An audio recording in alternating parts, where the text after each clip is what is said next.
Welcome, wanderer, to game's lore to sleep. Find a comfortable spot, let your shoulders drop, and if you enjoy drifting off to quiet stories from the lands between, you're always welcome to subscribe and gently tap the like button so you can find your way back here whenever sleep is hard to reach. Tonight, we're following a very specific little thread of Elden Ring story, that strange, distant witch beneath the wide white hat, and the nameless champion who becomes her chosen lord. This video is exactly what the title promised. A soft, speculative journey into why I think Ranni truly loves the Tarnished. We'll look at the way she speaks to you, the risks she takes with you, and the ending where she draws you away from the Erd Tree and into the stars as her dear consort and Elden Lord, sharing a 1,000-year voyage at her side. So if you clicked wondering, does Ranni really care? Or is it all just cold lunar calculation?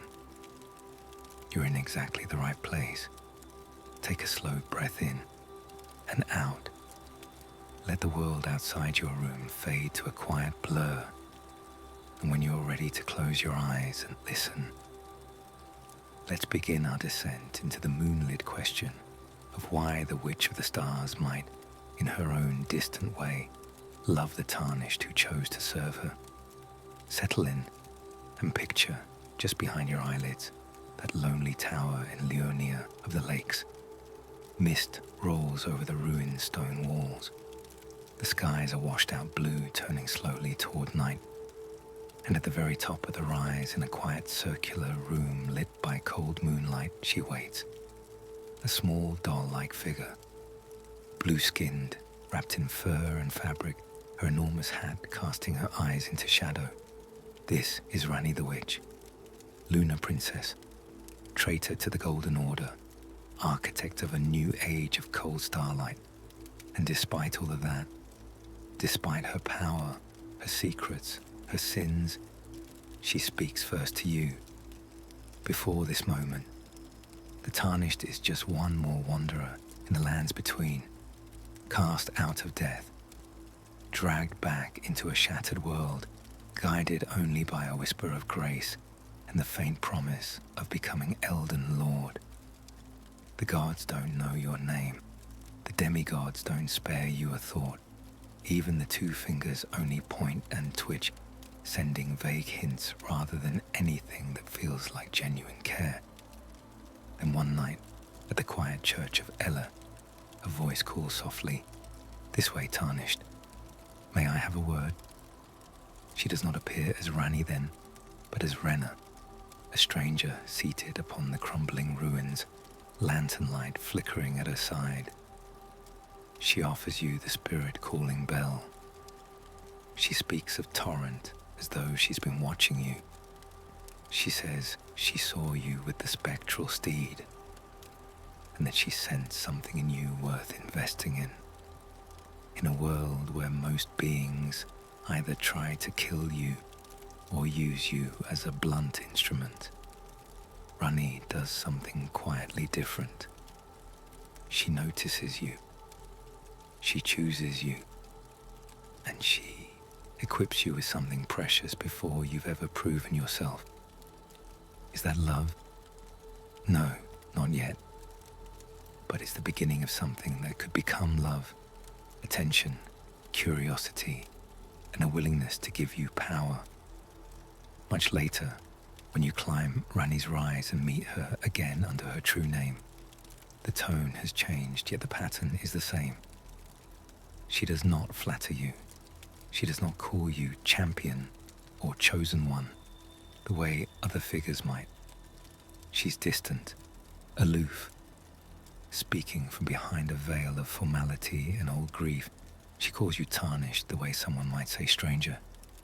And yet, once again, she invites you in. Ranni does not need you. She is a demigod, an Empyrean, daughter of Radagon and Renala. She has already set into motion a plan that spans continents, underworld cities, and the very fabric of fate. But she makes space for you in that plan.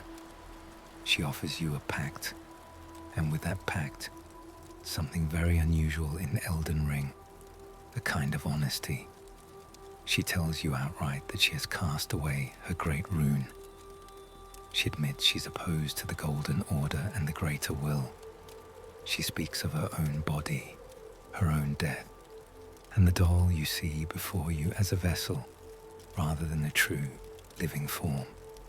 None of this is necessary to command your obedience. She could simply say, "Serve me, and you will have power." Instead, she lets you glimpse the truth of her vulnerability. In a game full of liars, half-truths, and illusions, that small honesty feels intimate. It feels like trust. And trust is one of the first quiet signs of affection. Imagine her perspective for a moment. She is ancient by your standards, yet frozen in the fragile frame of a doll. She has orchestrated the night of the Black Knives, helped slay a god in secret, and severed herself from the will of that god's master. The price of this rebellion has been loneliness. Her loyalists are few, blade torn between two masters, Iji, steadfast but weighed down by regret, Seluvis, twisted and untrustworthy. The Carian royal line is in ruins. Liurnia itself is half overrun by madness, rot, and scholars turn to crystal. In the middle of that ruin, she reaches out her hand, not to a fellow demigod, not to some noble lord, but to you, a nameless Tarnished dragged back from death. Again, is that romantic love yet? Not really, but it is a choice made in defiance of hierarchy. She reaches down in status and power to place her hopes in a wandering nobody. That's the seed of something tender.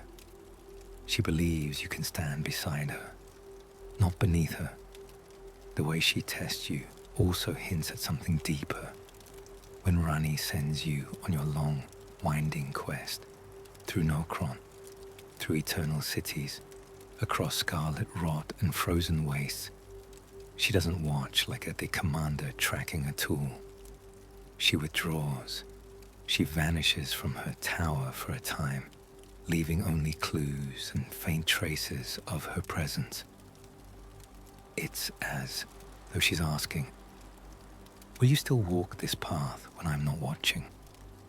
Will you still choose my star, even when it looks like I've left you behind? Love, in any form, often contains that question.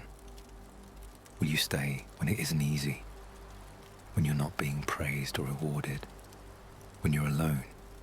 And the Tarnished answers yes, again and again, without words, just by continuing to move forward, in the dark, underground, under strange skies.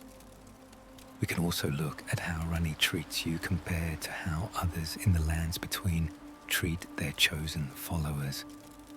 The two fingers and their agents speak in prophecy, as though you are just one more branch on a pre-written script.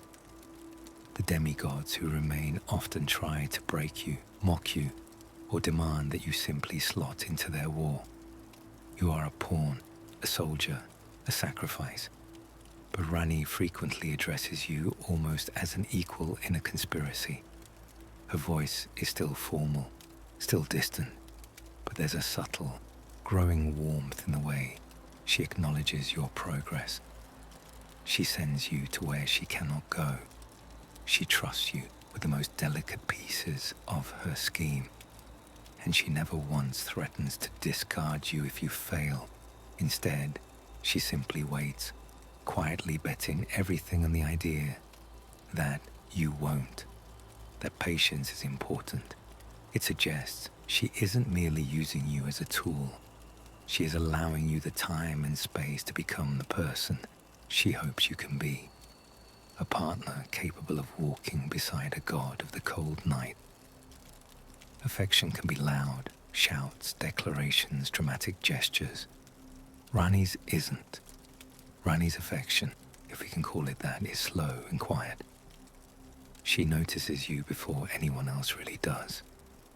She trusts you with forbidden knowledge. She binds her future to your growth. These are not the actions of someone who sees you as disposable. And all of this begins here, in this first stage of the story. Not with a kiss or a confession or an obvious declaration of love, but with a small witch on a ruined wall, offering you a bell, with a demigod in a lonely tower, offering you a pact. Ranni, who has already died once and cast away her great rune, takes the risk of caring about one more person in a world where caring usually leads to pain. From this angle, the question, does Ranni love the Tarnished, becomes less about a single moment and more about a long, quiet accumulation of choices. She chooses to see you. She chooses to trust you. And she chooses to build a future in which you might stand at her side. In the chapters to come, we'll follow that thread deeper, through betrayal, through the underworld, and all the way to the age of the stars, where she finally reaches for your hand in open starlight. For now, just rest with this first image. A witch of the moon, alone in a tower, meeting your gaze for the first time, and silently deciding that out of all the beings in the lands between, you are the one she will bet her eternity on. Let your breathing slow, in and out. Now, we're going to drift backwards in time, long before the Tarnished ever sets foot in Limgrave, back to the quiet, terrible night that shaped who Ranni is and how she learns to care.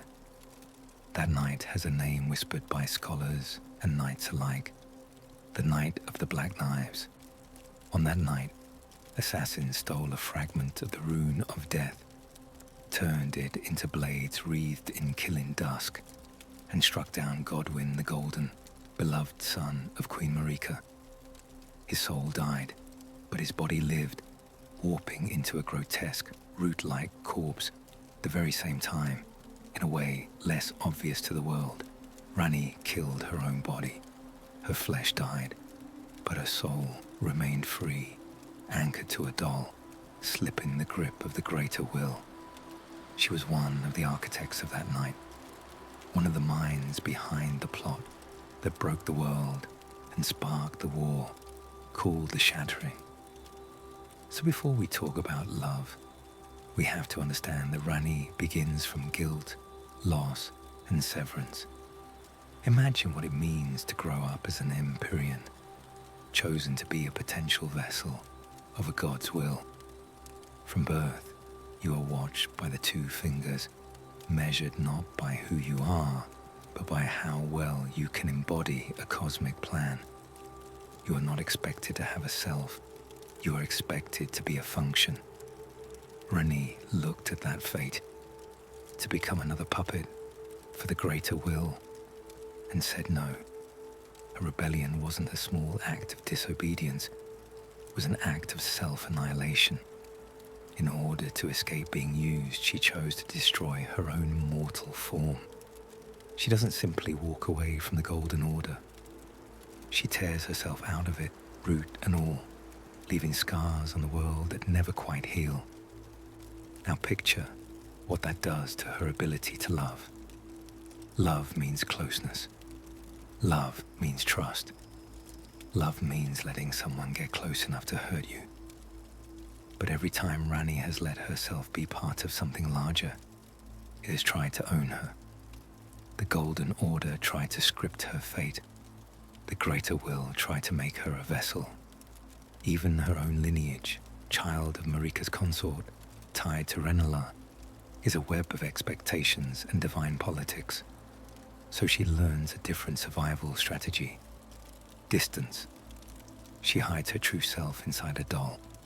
She keeps her allies at arm's length. She speaks indirectly, carefully, always half in shadow. When she first meets the Tarnished, this history is invisible on the surface. She just seems cold, formal, maybe even a little harsh. But underneath that distance is someone who has been used, watched, and controlled for so long that closeness itself feels dangerous. If Ranni loves, she will love exactly the way she lives, slowly, carefully, with escape routes built into every plan. Now follow her story through the night of the black knives in your mind.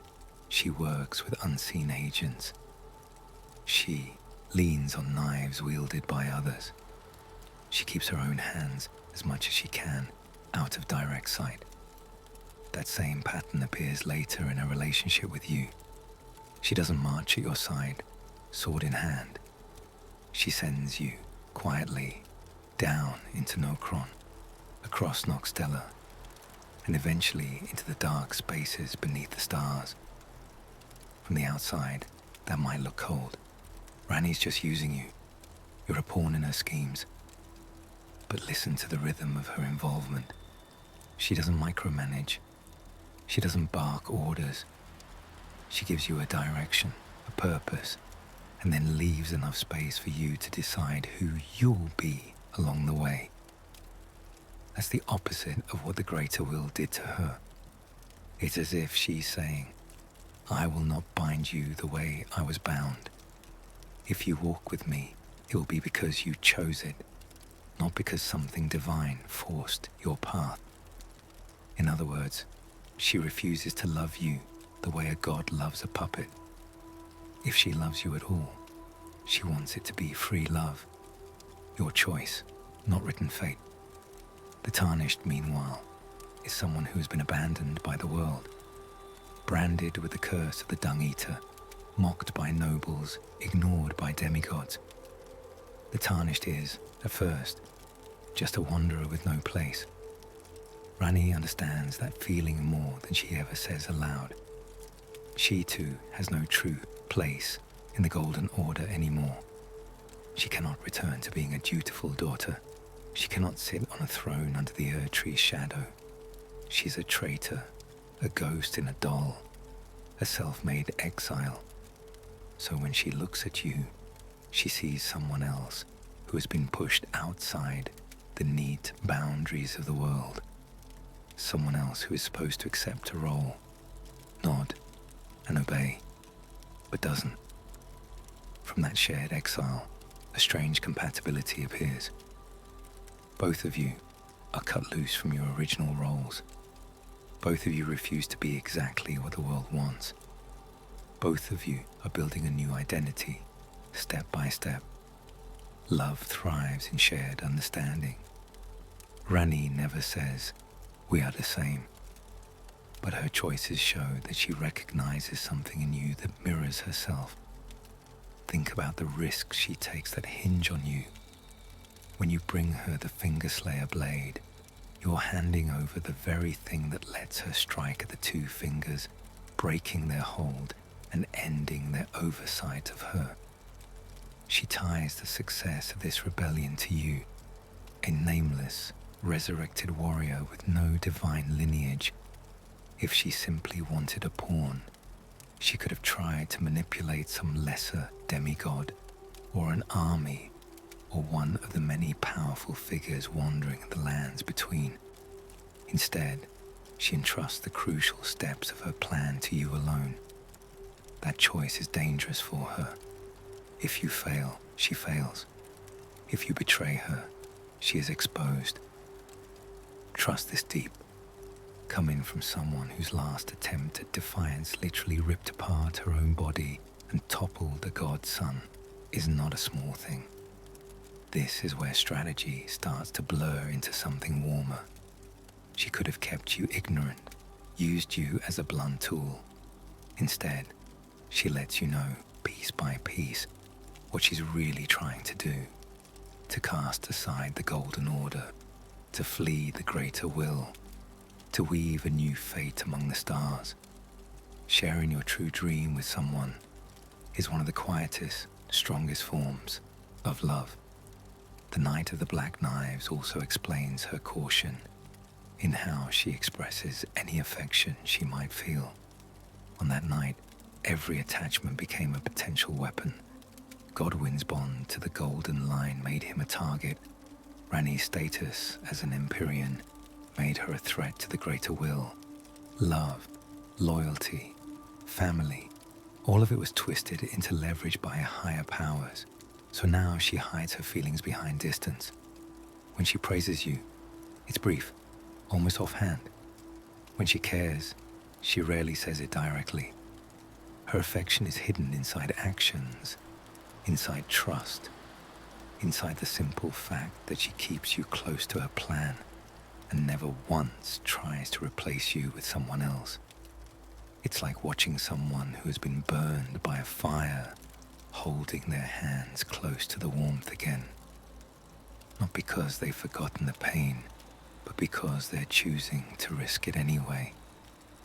In a softer world, Ranni might have learned to love easily.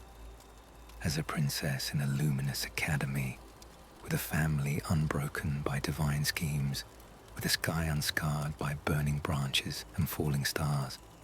Instead, she learns love in a world of knives, of stolen runes and dead bodies that don't stay properly dead. So her version of love, if we read it into the story, becomes a set of quiet, deliberate choices. She doesn't control your fate, even though she could. She does trust you with her true ambitions. She does bind her future to your actions, knowing full well that betrayal or failure is possible. From the outside, it can look like a cold contract, but when you see it through the lens of her history, it looks much more like a fragile, cautious, deeply scarred person, learning slowly to place her heart in someone else's hands again. So when we ask, does Ranni love the Tarnished? She is capable of love because she knows what it means to lose everything. She is careful with love because she orchestrated the very night that shattered the world she grew up in. And she chooses the Tarnished precisely because you stand outside the systems that once tried to own her. You aren't a god. You aren't a demigod. You aren't a puppet of the two fingers. You're someone who can walk beside her without dragging her back into that old cage. In the chapters ahead, we'll follow this thread further, down into the eternal cities, through Blade's tragedy, and all the way to the moment she offers you not just power, but a place at her side beneath the sky of distant stars. For now, just rest with this thought. A girl who once killed her own body to escape control looks at a nameless Tarnished and quietly, carefully, starts to believe that this time, walking with someone might not mean losing herself again. Let your eyes grow heavy for a moment and imagine the lands between at night. The stars hang motionless. The Erd tree glows faintly like a watching eye. Somewhere far away, a red falling star tears open the sky, and with it, the path that will pull you and Ranni closer together. Your journey for her truly deepens when she asks for something specific, something dangerous and forbidden, the blade that can slay fingers. She calls it a key, a necessity, and she sends you not to a shining capital or a familiar battlefield, but to a place hidden beneath the world itself. To reach this place, you first have to bring down a star. You challenge a once glorious general, bathed in crimson rot, and in defeating him, you loosen the cosmos. A star falls, leaving behind a crater in Limgrave, a wound in the earth that whispers of secrets below. Ranni doesn't stand beside you for any of this. She doesn't appear with cheering words or dramatic praise. She simply trusts, silently, that you will find your way. That quiet trust is important. She does not hover. She does not treat you like a tool that needs constant supervision. Instead, She assumes you will do what you've promised. In a world full of gods who micromanage fate, her decision to step back is oddly respectful, almost tender. When you descend into the fallen star's wound, you step into Nokron, the eternal city. Picture it slowly in your mind, a vast cavern ceiling lined with full stars, ancient stone bridges arching over empty air, ruined buildings glowing faintly with ghostly blue light. The sky is underground, and the ground is above, as if the world has turned itself inside out. This is not a place meant for the living, but you walk it because Ranni asked you to.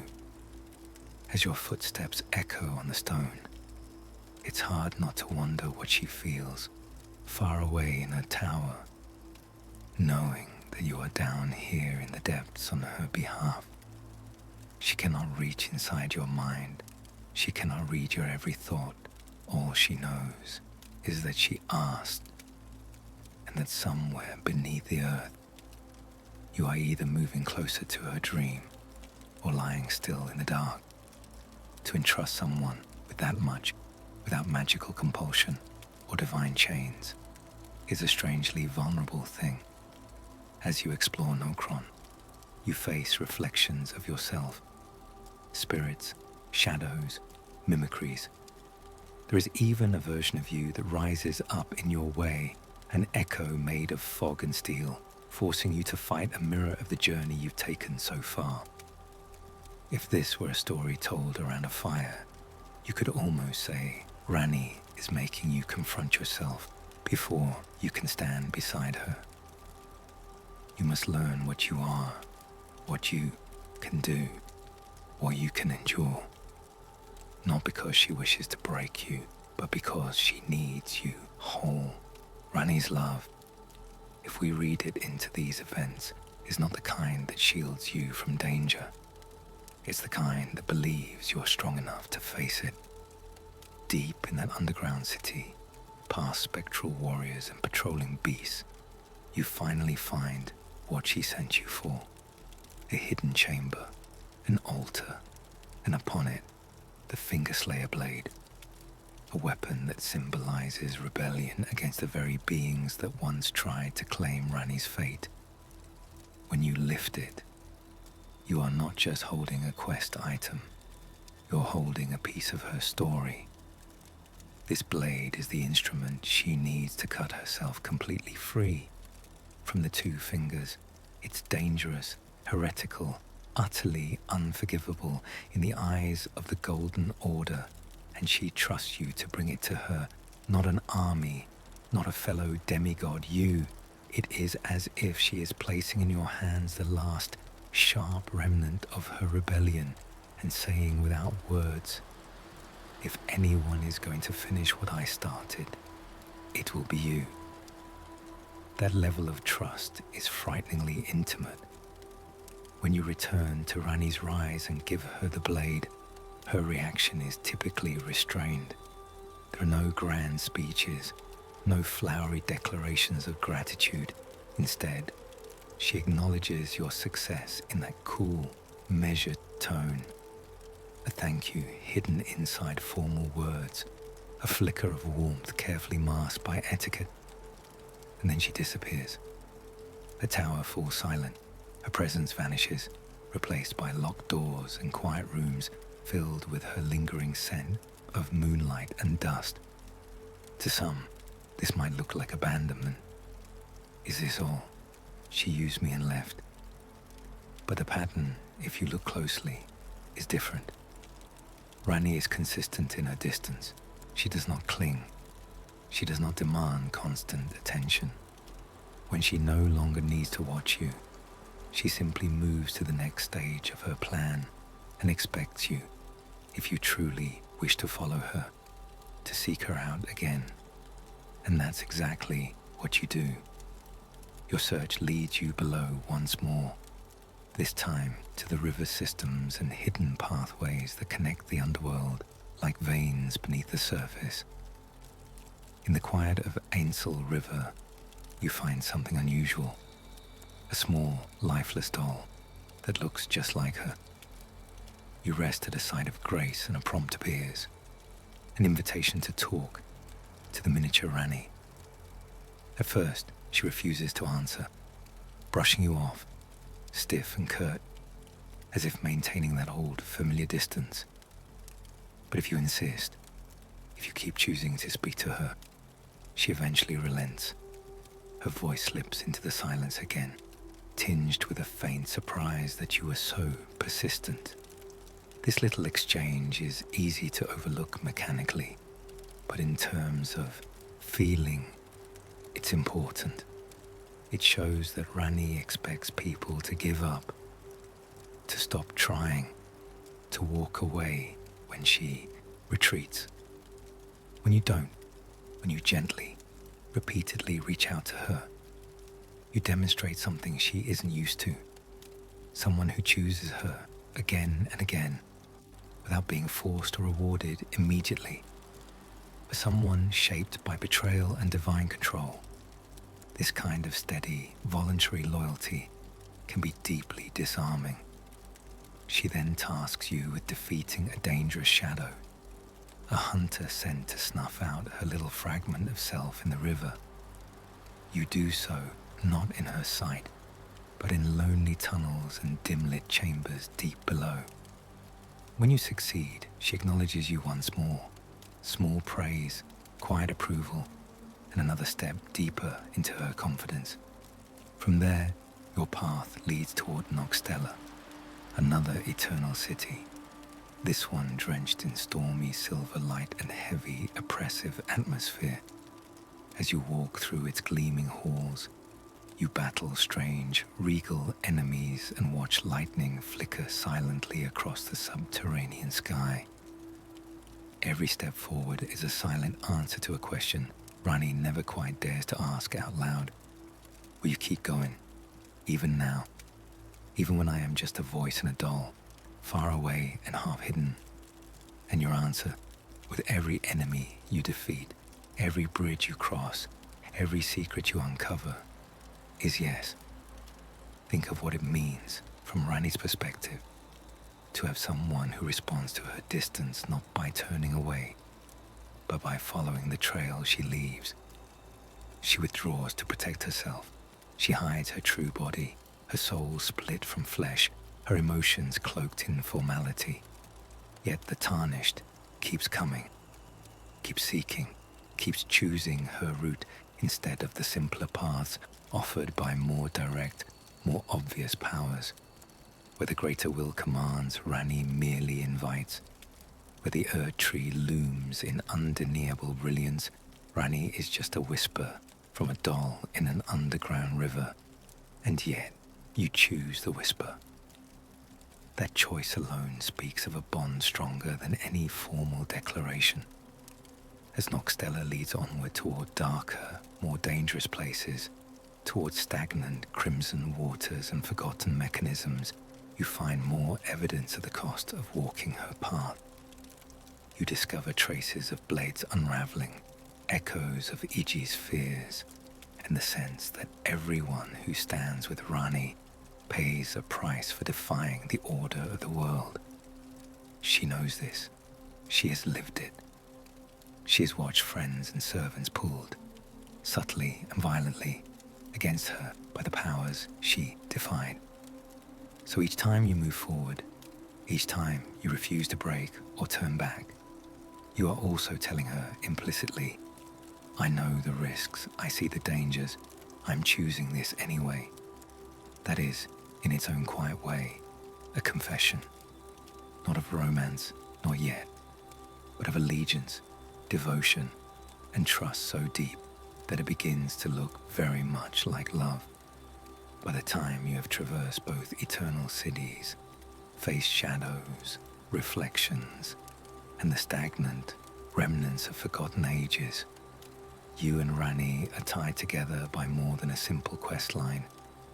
You are connected by the star you brought down from the sky, the hidden blade you retrieved from a dead city, the doll you insisted on speaking to until she relented. the whispered instructions you followed through lightless paths. This is not the loud, dramatic love of fairy tales, where someone shouts your name across a battlefield or swears eternal devotion in front of a crowd. This is a hushed, distant, trust-heavy love, one that grows in the spaces between words, in the tasks entrusted, in the risks quietly shared. Ranni may never say, "I was afraid you wouldn't come back," but every choice she makes, every crucial step of her plan that depends on you, is a gentle, trembling bet on the idea that you will. As you drift toward sleep, hold that image in your mind. Far above, in some cold, hidden place, a witch in a doll's body sits in silence, eyes closed, sensing through strange ways that you are still moving, still fighting, still walking the path she opened. She does not pray to a higher power for your safety. She has turned away from such beings. She simply believes in you. And for someone who has seen gods and orders and families fall apart, that belief is the closest thing to a love confession she knows how to make. Let your breathing settle again, in and out, like slow waves against a quiet shore. This time, instead of walking alone through ancient ruins, we're going to look at the people who orbit Ranni, the ones she trusts enough to keep close, and what they reveal about how she feels toward the Tarnished who chooses her. Because Ranni doesn't exist in a vacuum. She isn't just a lone witch in a tower. Around her, 3 figures stand like faint constellations. Blade, the half-wolf knight, war counselor E.G., the gentle giant of a smith, and in a darker corner, Seluvis, the twisted sorcerer. Through them, we can glimpse how Ranni treats loyalty, attachment, and the quiet ache of knowing everyone who loves her pays a price. Start with Bled. Picture him. Tall, fur-bristled, a greatsword slung across his back, voice deep and surprisingly warm. He calls himself Ranni's shadow. He was created to serve her, a living weapon bound to her fate. On the surface, that sounds like devotion in its purest form. Someone made specifically to protect and obey her. But there's a tragedy woven right into the core of his existence. Bled is tied not only to Ranni, but to the very 2 fingers and greater will she opposes. He is a dog set to guard a master who has run from the household. As Ranni pulls farther away from that cosmic order, Blade is torn between his loyalty to her and the buried command to act against anything that threatens the greater design. Ranni knows this. She knows that the closer she gets to truly breaking free, the more unstable Blade will become. And yet, she keeps him close. She calls him Dear Blade. She entrusts him with tasks, lets him aid you, allows him to walk the same path as the Tarnished for a while. If Ranni loved easily and carelessly, she might pretend none of this danger exists. But she doesn't. Her affection for Blade is shadowed by the knowledge that one day, the thing built into him will tear him away from her. Now think about E.G., the towering troll who works as a smith in Lunia. He's gentle, where others of his kind are wrathful. He speaks softly, calls you friend, and refers to himself as Ranni's war counselor. He too is deeply devoted to her. He worries about Blade's unraveling. He speaks of Ranni with a mixture of awe and protectiveness, like a guardian watching over a fragile, brilliant star. But E.G. knows something else. He understands that Ranni's path leads into dangerous, uncharted territory. He fears that Blade, bound as he is, will eventually go mad. He prepares for it, even as it breaks his heart. He sets up contingencies, hard choices he never wanted to make. All of this happens around Ranni. It's like watching a family quietly brace themselves for a storm. From the Tarnished's point of view, it might seem as though Ranni is distant from all this emotion. She doesn't stand beside Iji in open grief. She doesn't cradle Blade's head in some tearful farewell, but that's not how she is. Her love, if we choose to see it that way, is rarely loud. Look instead at what she chooses for these two. She allows Blade to remain near her, even knowing he's a ticking time bomb set by her enemies. She accepts Iji's loyalty fully, trusting him with her movements, her hiding places, her designs. She doesn't push them away. She could, to protect herself, but she doesn't. That willingness to remain close to people who might be used to hurt her says something important. Ranni would rather risk pain than live in total isolation. Now, place the Tarnished in this pattern. You are not bound to her by creation, like Bled. You are not tied to her by rank or old allegiance, like Iji. You arrive as a stranger, untethered, free to walk away at any time. And yet, by the time your journey intertwines deeply with hers, Ranni is surrounded by people whose love for her carries a cost. Bled, who will eventually lose himself. Iji, who must face that loss. Even the memory of Renala, her mother, broken and wandering in the halls of Raya Lucaria. Ranni has every reason to keep her heart locked behind cold glass. Everyone who loves her seems to suffer. But when she lets you step into that circle, she does something a little different. Consider the role she offers you. With Blade, she has a Shadow Knight, a protector, a weapon. With Iji, she has counsel, strategy, wisdom, support. With the Tarnished, she offers something more equal. Not a servant, not just a follower, not merely another subject for her house of carrier. She offers the role of consort, a partner for her age of the stars. When she speaks of the future with you, it isn't just my plan and my fate. It becomes our journey, our 1,000-year voyage beneath a distant, chill moonlight. That shift in language is subtle, but profound. For someone like Ranni, who grew up as an Empyrean with an imposed destiny, to say ours instead of mine is a kind of rebellion against loneliness itself. Your relationship with Blade and Iji also quietly mirrors Ranni's feelings. Both of them test you in their own gentle ways. Bled fights alongside you, measures your strength, watches how you handle the horrors of Kaled, the threads of Ranni's quest, the shifting loyalties of the world. Iji watches how you speak to him, whether you honor your connection to Ranni, whether you show the patience and tenacity befitting someone who will stand at her side. If you were cruel, reckless, or clearly disloyal, either one of them might have tried to steer you away, or at least kept you at a distance. Instead, they gradually open up. They share their worries, their hopes. They speak to you as someone who is not just a random warrior, but a potential fixture in Ranni's future. In a way, you are being quietly accepted into a small, makeshift family. Now, there's also Seluvis, arrogant, cruel, fascinated with control and puppetry. He serves Ranni in name, but his nature is twisted. He embodies the worst kind of affection, the urge to possess, reshape, reduce others to dolls that never talk back. If we hold him up as a contrast, Ranni's way of caring becomes clearer. Seluvis takes away agency. He turns people into things. His love, if it can be called that, is nothing but ownership.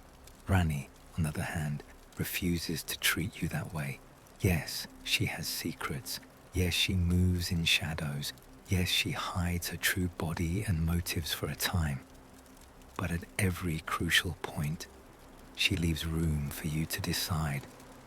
Will you give her the finger slayer blade? Will you keep seeking her through the underworld?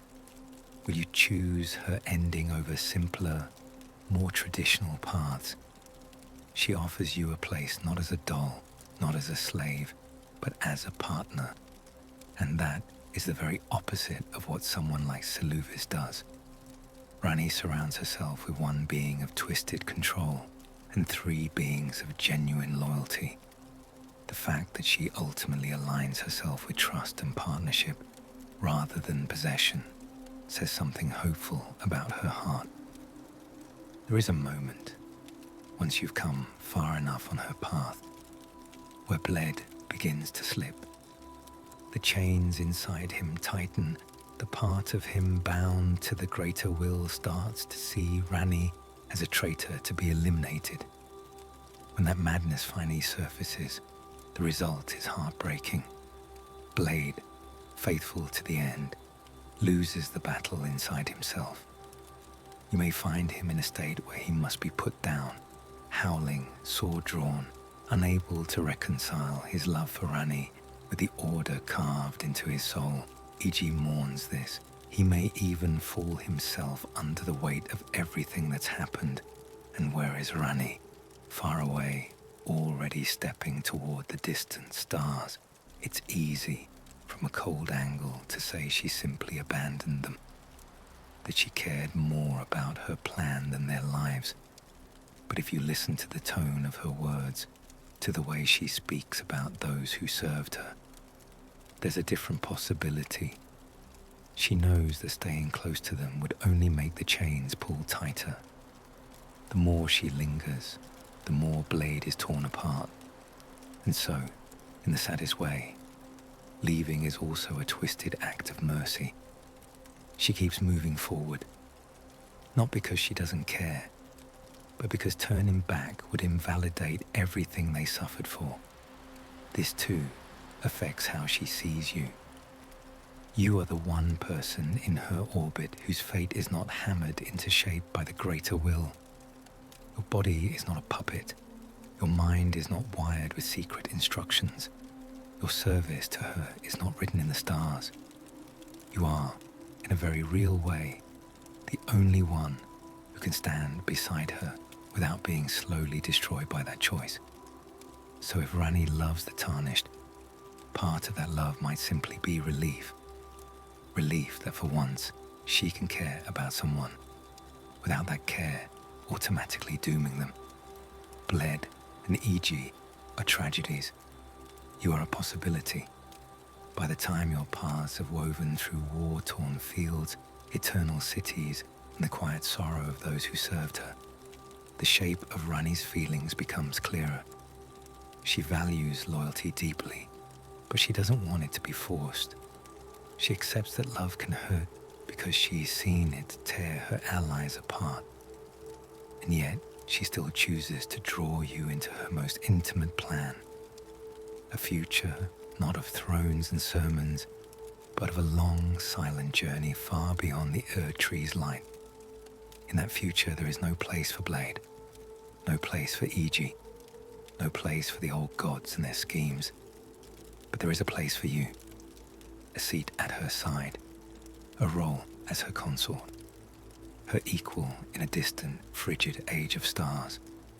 For someone who has watched everyone around her suffer for loving her, to still offer that place, to risk caring again, is perhaps the bravest thing she does. As you drift towards sleep, picture the three figures around Ranni, fading into the dark. Blade, loyal and broken, E.G., wise and weary, Sylluvis, hunched and scheming, and in the middle, a witch wrapped in white, who has lost almost everyone and yet still holds the door open for one more person to walk through. When you accept, when you follow her to the very end, you're not just taking part in a quest line. You're stepping into the quiet space she saved for someone who would love her, without chains, scripts, or divine orders. Someone who could choose her freely and be chosen in return. Let your body get a little heavier, jaw unclenched, hands resting loosely by your side. We're going to move now to the very end of your journey with Ranni, the moment when all the quiet trust, all the distant guidance, all the risks you've taken for one another finally bloom into something like a confession. Not shouted, not dramatic, just a soft vow beneath a sky of unfamiliar stars. By the time you stand before the withered remains of the Elden beast, you have walked nearly every corner of the lands between. You've faced gods, demigods, dragons, rot, madness, grief. You've seen how every other ending ties you back to the same old tree, pruned, painted, tweaked, but still rooted in the will of something beyond you. The age of fracture, the age of duskborn, the blessing of despair, even the lord of frenzied flame. All of them in some way circle around the Erd tree or its ruins, around the same stage, lit by a slightly different torch. Ranni offers something else entirely. She does not come to you while you stand in golden light. She does not step through the doors of a throne room. Instead, after the final battle, a small moon-blue summon sign waits in the dust. You choose it. In that choice, you are turning your back on every other promise, every other order, every other god, and walking willingly into the unknown with her. That is your confession. Of all the paths I could choose, I choose yours. When you do, the world shifts. The golden glow of the Erd tree grows distant, fading like the memory of a dream at dawn. The sky changes, no longer dominated by that massive burning crown, but by a scatter of cold, distant stars. And from that starlit darkness, Ranni steps forward, not as a tiny doll, not as a hidden voice in a miniature figure. She stands before you in a more complete form, tall and composed, a great hat framing her face, her eyes calm and clear. There is no audience, no council, no ring of knights kneeling in the dust, just you and her and the universe unfolding quietly around you. If love in Elden Ring exists anywhere openly, it's here, not in grand embraces, but in shared solitude. Listen, in your memory, to the way she speaks. Her words are calm, almost meditative. She talks of a new age where the influence of the greater will is distant, where the world will drift in a slow, dreamlike dark beneath a far-off moon. She doesn't promise glory. She doesn't promise comfort. She doesn't promise that everything will be easy. In fact, what she offers is a little frightening. A future uncharted by divine decree, a world no longer micromanaged by gods, a journey that might be lonely, cold, and quietly strange. If she only saw you as a pawn, she might try to dress this up as something more grand. Instead, she speaks plainly, gently, as if she respects you too much to lie. That honesty, in this moment of ultimate choice, is another kind of love. She is saying, in her distant lunar way, I won't trick you. I want you with me, not as my servant, but as someone who understands what we're stepping into. Then there is the way she names you. In the old order, titles are heavy with hierarchy. Elden Lord, Queen, Demigod, Vessel, Empyrean. Someone above, someone below. Ranni breaks that pattern. When she speaks of you in her ending, she doesn't call you a subject, or a guard, or a tool. She calls you something closer to partner, to consort, to a beloved who stands at her side. It's subtle, buried in her phrasing, but she uses language that places you next to her, not kneeling beneath her. That is enormous, coming from someone who grew up in a world built entirely on divine hierarchy. She could have made you her personal warrior, her enforcer, her sword arm in an age of stars. Instead, she offers you a shared journey. Not her age, your age, together. Look at the imagery of the ending itself. She extends a hand to you, calm, deliberate, inviting rather than commanding. You take it. There's a quiet intimacy in that gesture. No cutscene of a crowded coronation, no roaring crowds, no kneeling soldiers, just two figures against an endless night. When she speaks of the journey ahead, the time scale she uses is vast, years, centuries, 1,000-year voyage. Most people, even most gods, imagine love in human-length moments, days, months, a lifetime. Ranni's perspective is cosmic. When she includes you in that timescale, when she imagines you by her side, not for one mortal lifetime, but for ages, she's doing something profound. She's rewriting what eternity looks like for her and writing you into it. And then there's the way she speaks of fate. For most of her story, Ranni's struggle has been about escaping a script. She didn't want to be a puppet of the greater will. She didn't want her body, her soul, her future to be bound to someone else's design. She rebelled so violently that she killed her own flesh rather than submit. Now, at the end, she has what she wanted. Distance, freedom, a chance to steer the world away from the suffocating grip of the Erd tree. She could have chosen to walk into that freedom alone.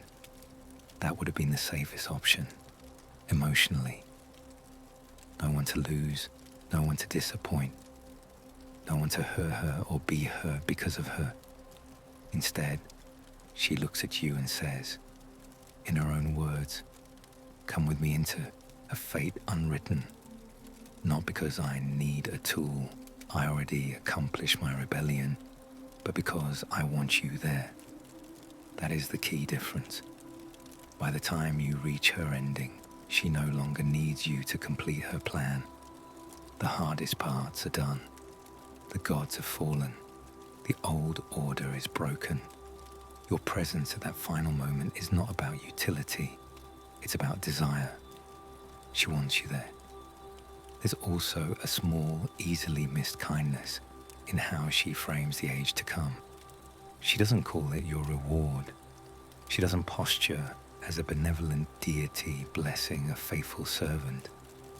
She speaks instead like someone offering an escape from suffering, from the endless cycles of war for the throne, from the meddling of celestial fingers. It's not paradise. It's not a gift wrapped happily ever after.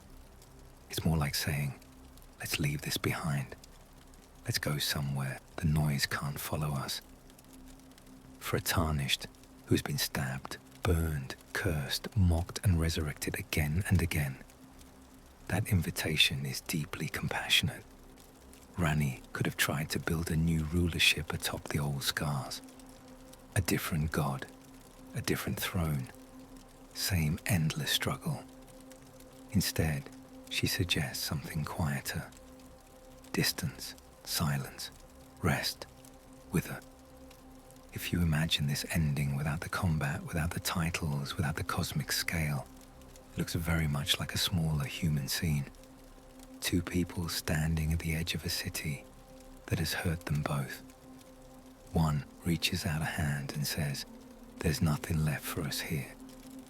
Let's go somewhere else and see what kind of life we can make far away from the people who try to define us." In that sense, the Age of the Stars ending isn't just a lore choice. It's a love story in the quietest, most souls-born way possible. No kisses, no dramatic embrace, just two exiles deciding to walk into the dark together, not knowing exactly what they'll find, but trusting that whatever it is, they'd rather face it side by side. So does Ranni love the Tarnished? By now, the answer, if you read between the lines, looks less like a simple yes or no, and more like this. She loves you the way a star loves the one person who chose to follow its faint, icy light instead of the blinding sun. She loves you in trust, in shared risk, in the offer of an eternity spent together in a world free from the chains that once bound her. She may never say, "I love you," in the language of fairy tales, but she does say, "Walk with me, sit at my side, share in my age, leave this broken place and call that distant, dreamlike future ours." And in the language of Ranni the Witch, that is love. Take one more slow breath for me, in through your nose and out through your mouth. We've walked a long way with Ranni now, through towers and starfalls, through eternal cities and haunted rivers, through wolves and smiths and endings written in the sky. This last chapter is where we lie down beside the story and look up at it like constellations, joining all the scattered points into one quiet picture of why it feels right to say, I think Ranni loves the Tarnished, not as a simple fact, but as a tender, personal reading of her tale. First, think of how your story together begins, not with fanfare, not with a horn blast at a castle gate, but with a soft voice at a ruined church. A stranger sitting on a crumbled wall, calling you over, offering you the spirit calling bell. Before you are a champion, before you are strong, before you've proven anything to anyone, Ranni notices you. She equips you. She invests in you. She could have passed you by. To the demigods, you're one of thousands of Tarnished, shuffled back into the world like spare pieces in a drawer. But she studies you closely enough to know you bear Torrent's favor. She sees potential in you when the world barely remembers your name. Love often begins like that in real life too, with someone simply seeing you, really seeing you, when others don't. Then think of what she shares with you. From the moment you enter Ranni's rise, she does something most powerful beings in the lands between won't. She tells you the truth. She admits she rejected her great rune. She confesses her part in the night that shattered the world. She shows you openly that the body you see is a doll, and that her true flesh lies dead somewhere else. She doesn't need to reveal any of this to make use of your strength, but she does because she wants you to understand what you're walking into. It's as if she's saying, if you're going to walk with me, you deserve to know who I am. Trust is a kind of love, especially for someone whose past is full of manipulation. Next, think about the risks she takes on you. At key points in her plan, she places everything in your hands. The descent into Nokron, for the Fingerslayer blade, the journey through Ainsel River and Noxtella, the battles against shadows and the hunters sent to erase her, the decision at the very end to choose her sign at the Elden throne. If you fail, her rebellion fails. If you turn away, her path ends alone. She doesn't chain you with oaths. She doesn't brand you with runes. She doesn't hold a curse over your head. Instead, she grants you freedom, and then bets her future on how you'll use it. That's not how a god treats a disposable pawn. That's how a wary, wounded person gives someone a chance to walk beside them. Now, remember the people around her, Bled and Iji especially. She has already learned that anyone who loves her can be twisted, broken, or forced to act against her will. Blade is literally built with a command that one day will turn him against the one he adores. Iji sees this coming and prepares himself for the heartbreak it will bring. Love, in Ranni's world, is dangerous. It gets people killed. It gets them shackled, broken, or used as tools by higher powers. And yet, she still keeps Blade close as long as she can, trusts E.G. with her whereabouts and plans, and finally invites you to take a place no one else has been given, not as a knight, but as a partner in a new age. If Ranni were truly incapable of love, she would choose solitude. It would be easier, safer. But she doesn't. She chooses a smaller, sharper risk. To care, carefully. Then there is your own side of the story. You, the Tarnished, who could have pledged yourself to the Golden Order, or to frenzy, or to rot, or to despair. You, who could have walked away from her cold, difficult quest line to pursue a simpler, more obvious reward. Instead, again and again, you choose her. You answer her call. You climb down into craters and rivers for her.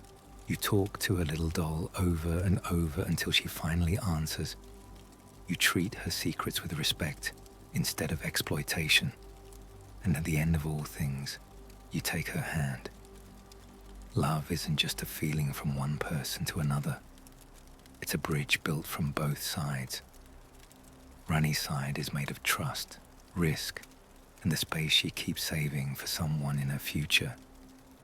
Your side is made of persistence, patience, and loyalty, offered freely. Only when those two sides meet does the picture of love appear. Now, think of the ending one more time, as if you're watching it from a soft distance. No choir, no throne room, just a dark sky, full of slow, distant stars. Ranni steps forward and reaches for you, not to crown you, not to bind you, but to guide you away from a world that hurt you both. She speaks of a journey, 1,000-year drifting, far from the meddling of the greater will. She does not claim dominion over you. She does not rewrite you into a tool. She asks, "Come with me." That's all. And you answer, "Yes." In that exchange, there is no prophecy, no divine script, just a witch and a warrior looking at a ruined land, deciding to walk away together. So when the title says, "Why I think Ranni loves the Tarnished," that, I think, is important. The game never stamps a label on their bond. There is no explicit line that says, "This is romantic," or "This is only allegory." Instead, it gives you a girl who broke herself free from a god's control, a warrior who clawed their way through a dying world, a long series of choices, risks, and quiet trusts, and finally, an ending where they leave the stage together, holding hands beneath a sky the gods no longer own. You are invited to decide what that means.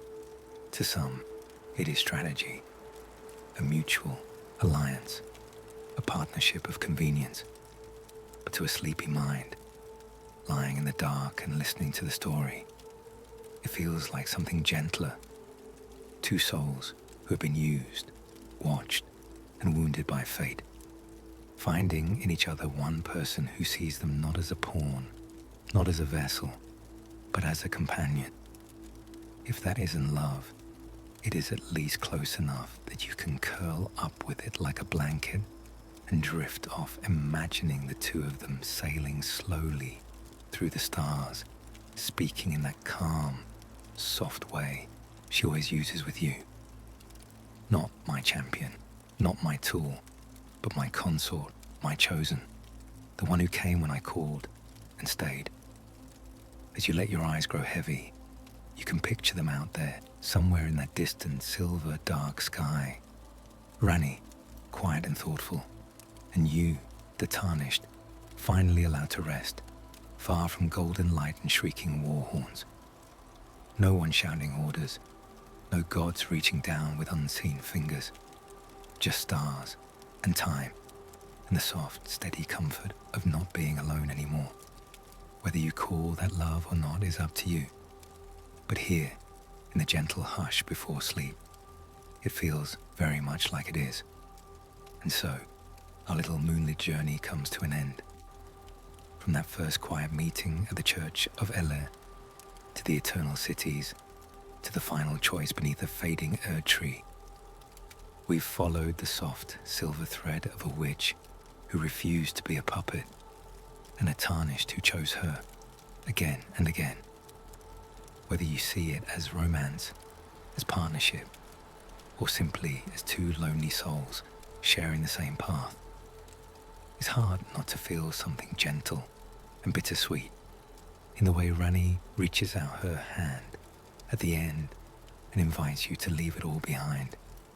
If you're still awake, thank you for spending this time with me and with them. You've been listening to Games Lore to Sleep. If this quiet dive into Elden Ring's story helped you relax, unwind, or just feel a little more connected to the characters you love, you're always welcome to come back. If you'd like to find your way here again on another restless night, you can gently tap the like button and subscribe to the channel. It helps more sleepy Tarnished stumble into these stories, and it lets you know when the next bedtime lore journey is ready. For now, though, you don't have to think about endings or bosses or choices. You can just imagine that far above the lands between, beyond the reach of gods and golden light, a small moonlit figure and a tired warrior are beginning their 1,000-year voyage through the stars. Maybe, somewhere out there, there's a quiet place for you too, a little corner of the night where no one is asking anything of you and you're allowed to simply rest. Thank you for watching. Thank you for being here. And whether you're drifting off now or heading back into the lands between, I wish you calm dreams, soft starlight, and a peaceful night. Sleep well, Tarnished.